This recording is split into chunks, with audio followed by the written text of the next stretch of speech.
दोस्तों, एक समय की बात है। एक मरियल सा भिखारी था और वह बहुत ही कठिनाइयों से भीख मांगकर अपनी टूटी फूटी झोपड़ी में वह अपना खाना इकट्ठा किया करता था। लेकिन उसे एक बात पता चलती थी हर रोज़ कि उसका खाना गायब हो जाता था। तो उसने बड़ी मुशक्क़तों के बाद ये पता किया कि उसका खाना एक चूजा चुरा रहा था। फिर एक दिन ऐसा आया कि उस चूजे को उस भिखारी ने पकड़ लिया और उस भिखारी ने उस चूजे से पूछा कि आखिर तुम मेरा खाना क्यों चुराते हो? मैं तो एक खुद ही मरियल सा भिखारी हूँ जो कि मैं खाना भी इकट्ठा नहीं कर पाता हूँ। तो उस चूजे ने बड़ा सा साधारण सा जवाब दिया। उसने कहा कि मैं तुम्हारा खाना चुराने के अलावा और कर भी क्या सकता हूँ, क्योंकि मेरी किस्मत में तो यही लिखा है कि मैं तुम्हारा खाना चुराऊँ, और तुम्हारे भाग्य में भी यही लिखा है कि बस तुम कुछ ही चीज़ इकट्ठा कर सकते हो। चूजे की बात सुनकर भिखारी को सदमा लग गया और वह सोचने लगा कि आखिर यह चूजा मेरी किस्मत के बारे में ऐसा कैसे कर सकता है। फिर उसके बाद उस भिखारी ने निर्णय किया कि मैं भगवान शिव से मिलूंगा और अपने दुखों का समाधान उनसे पूछूंगा कि आखिर मेरे ही साथ ऐसा क्यों हो रहा है। उसके बाद वह भगवान शिव को ढूंढने निकल पड़ा। वह यह सोच रहा था कि भगवान शिव जहाँ भी मिलेंगे मैं उनसे एक बार मिलूंगा ज़रूर, अगर मेरी किस्मत में होगा कि मैं जीते जी उनसे एक बार मिल सकूं। वह भटकते भटकते उसको शाम हो गई और वह एक ऐसी जगह पहुंचा जहां पर एक सुंदर सा महल था। उसके बाद वह वहां पर रुक गया और दिन भर का बेचारा भूखा प्यासा भी था। उसके बाद वह घर पर जाता है और दरवाज़ा खटखटाता है। फिर वहां से उस घर का मालिक निकलता है और उसे घर के अंदर ले जाता है। तो देखता है कि वह एक भिखारी है और बहुत ही भूखा प्यासा है। तो वह उसके साथ बैठकर खाना खाने लगता है और फिर उस भिखारी से वो पूछता है कि आखिर तुम ये इतनी रात को कहाँ जा रहे थे?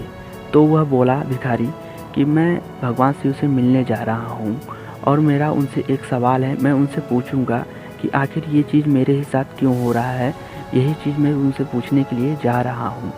तो उस आदमी ने बोला कि भाई मेरा भी एक काम कर सकते हो क्या, मेरी भी एक प्रश्न शिव से पूछ सकते हो? तो वह भिखारी बोला कि आपने मुझे आश्रय दिया है, मैं ज़रूर आपका काम करूँगा और मैं ज़रूर ही आपका प्रश्न भी मैं शिव से पूछूँगा अगर वो मुझे मिलेंगे तो। तो वह आदमी बोलता है कि मेरी एक 16 साल की बेटी है और लाख कोशिशों करने के बावजूद भी वह बोल नहीं पा रही है।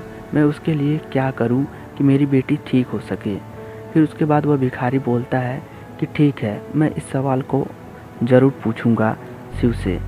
इतना कहकर वह वहाँ से निकल पड़ता है। उसके बाद उसको कुछ समय चलने के पश्चात दिखाई देता है कि जंगल, झाड़ियाँ और बड़े बड़े पहाड़ है। तो वहाँ पर वह आगे जाता है और देखता है कि इन पहाड़ों को मैं कैसे पार करूँगा। तभी देखता है कि वहाँ पेड़ पर एक डाली पर बड़ा सा पक्षी बैठा रहता है। तो वह भिखारी उस पक्षी को जाकर कहता है कि क्या तुम मुझे इन पहाड़ों को पार करवा सकते हो? तो वो पक्षी बोलता है कि ठीक है, मैं पार करवा दूँगा। तो वो पक्षी जब उसको लेके जा रहता है तभी वो पक्षी बोलता है उससे कि आखिर तुम कहाँ जा रहे हो? तो वह भिखारी बोलता है कि मैं भगवान शिव से मिलने जा रहा हूँ, मेरे कुछ सवाल हैं, मैं उनसे पूछूंगा। तो वह पक्षी बोलता है कि क्या तुम मेरा भी एक सवाल शिव से पूछ सकते हो? तो वह भिखारी बोलता है कि क्यों नहीं, मैं ज़रूर पूछूंगा, क्योंकि तुम मेरा मदद कर रहे हो तो मैं क्यों नहीं तुम्हारी मदद करूँगा। तो वह पक्षी बोलता है कि भगवान से मेरा यह प्रश्न पूछना कि मैं कई वर्षों से स्वर्ग जाने की कोशिश कर रहा हूँ, जबकि मेरा समय भी पूरा हो चुका है स्वर्ग जाने के लिए, लेकिन फिर भी मैं नहीं जा पा रहा हूँ और मुझे क्या करना होगा कि मैं स्वर्ग में जा सकूँ। फिर उसके बाद वो भिखारी बोलता है कि ठीक है, मैं यह प्रश्न पूछूंगा ज़रूर भगवान से और आते वक्त तुमसे मिलूँगा तो इसका जवाब तुम्हें ज़रूर दूँगा।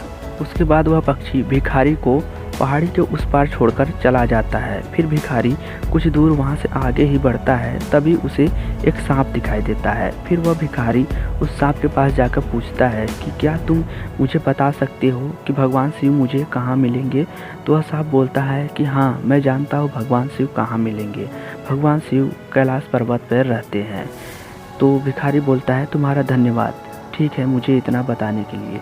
फिर वह सांप बोलता है कि आखिर तुम भगवान शिव के यहाँ क्यों जा रहे हो? तो वह भिखारी बोलता है कि मुझे भगवान शिव से अपनी किस्मत के बारे में पूछना है कि मेरी किस्मत इतनी ख़राब क्यों है और आखिर मैं ही क्यों भिखारी हूँ। तो वह सांप बोलता है कि ठीक है, क्या तुम मेरा भी एक प्रश्न भगवान शिव से पूछ सकते हो? तो भिखारी बोलता है कि ज़रूर, मैं क्यों नहीं पूछूंगा, तो मुझे बताओ तुम्हारा क्या प्रश्न है। तो वह सांप बोलता है कि मेरे पास खाने के लिए बहुत कुछ चीज़ें हैं, लेकिन मैं उसे खा नहीं पा रहा हूँ। आखिर मैं ऐसा क्या करूँ कि मैं उस चीज़ को खा सकूँ और भूखा ना मर सकूँ। भिखारी बोलता है कि ठीक है, मैं ज़रूर पूछूंगा और लौटते वक्त मैं तुमको इसका जवाब दूंगा। और फिर भिखारी वहाँ से निकल पड़ता है। काफ़ी मशक्क़तों के बाद भिखारी कैलाश पर्वत पर पहुँचता है और आगे जाकर देखता है कि भगवान शिव ध्यान में मग्न रहते हैं। फिर वह भिखारी भगवान शिव को प्रणाम करता है और उनकी आंखें खोलने का इंतज़ार करता है। फिर भगवान शिव को प्रतीत होता है कि कोई मेरी प्रतीक्षा कर रहा है मेरे पास आकर। और फिर भगवान शिव अपनी आंखें खोलते हैं तो देखते हैं कि उनके सामने एक भिखारी खड़ा है। फिर भिखारी बोलता है भगवान शिव से कि प्रभु, मैं बहुत ही दूर से आपसे कुछ सवाल पूछने आया हूँ। फिर भगवान शिव बोलते हैं कि ठीक है, तुम पूछो, लेकिन मैं तुम्हारे केवल 3 प्रश्नों का ही जवाब दे सकता हूँ।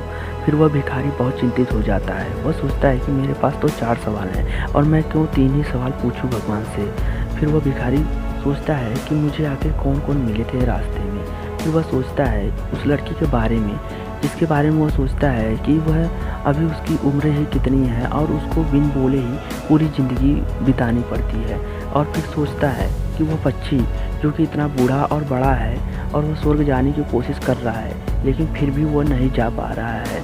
उसके बाद वह सोचता है कि वह सांप जिसके पास सब कुछ है खाने के लिए, फिर भी वह कुछ भी नहीं खा पा रहा है। इन सबसे के कष्टों से ज़्यादा कष्ट तो मेरा तो नहीं है। मैं तो अपनी भिखारी ज़िंदगी में फिर भी तो ठीक ही था। मैं भीख मांग कर जैसे तैसे अपना गुजारा कर लेता था, लेकिन इन लोगों की तो हमसे बड़ी समस्या है। तो फिर वो भिखारी सोचता है कि मैं अपने सवालों को नहीं पूछूंगा, मैं उन लोगों के ही सवालों को पूछूंगा। फिर वह उन तीनों के सवालों को भगवान को बारी बारी से बता देता है।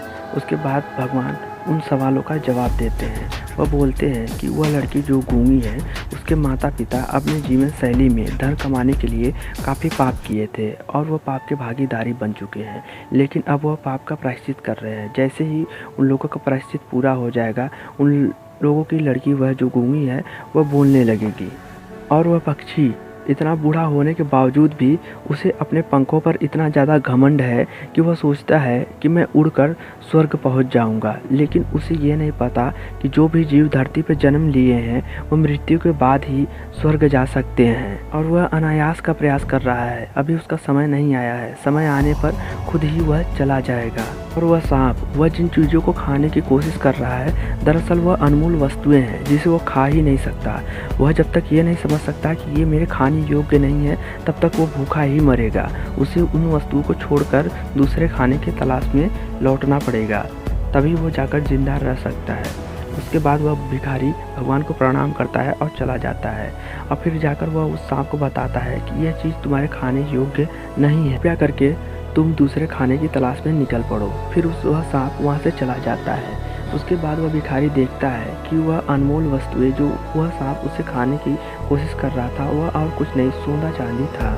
फिर वह भिखारी उस सोने चांदी को देखकर बहुत प्रसन्न होता है और वह उसे उठा लेता है, चला जाता है। फिर आगे चलकर वह उस पक्षी से मिलता है और बोलता है कि तुम अभी स्वर्ग जाने का प्रयास मत करो, तुम्हारा समय जब आएगा तो तुम खुद ही चले जाओगे, तब तक तुम अपना साधारणता जीवन प्रयत्न करो। फिर वह आगे जाता है और वहाँ पे जाकर उस लड़की के पिता से मिलता है और उससे बोलता है कि कुछ गलतियाँ आपने की थी जिसकी सज़ा आपकी बेटी को मिल गई है। आप भगवान को प्रणाम करते रहिए और भगवान से क्षमा मांगिए, आपकी बेटी शीघ्र ही ठीक हो जाएगी। तो इस कहानी से हमें 3 तात्पर्य मिलता है। पहला ये कि अगर हम किसी का भला करेंगे तो हमारा भी भला ही होगा। जैसे उस भिखारी ने अपना सवाल न पूछकर भगवान से उन तीनों का सवाल पूछा और उसे सोने मिल गए और वह अमीर बन गया। और दूसरा यह कि कभी भी गलत काम करके सुखों को नहीं प्राप्त करना चाहिए, क्योंकि उसकी सज़ा हमें ज़रूर मिलेगी। और हो ना हो उसकी सज़ा हमें ही नहीं, हमारे परिवार को भी मिल सकती है, जैसे कि उस आदमी के बेटी के साथ हुआ।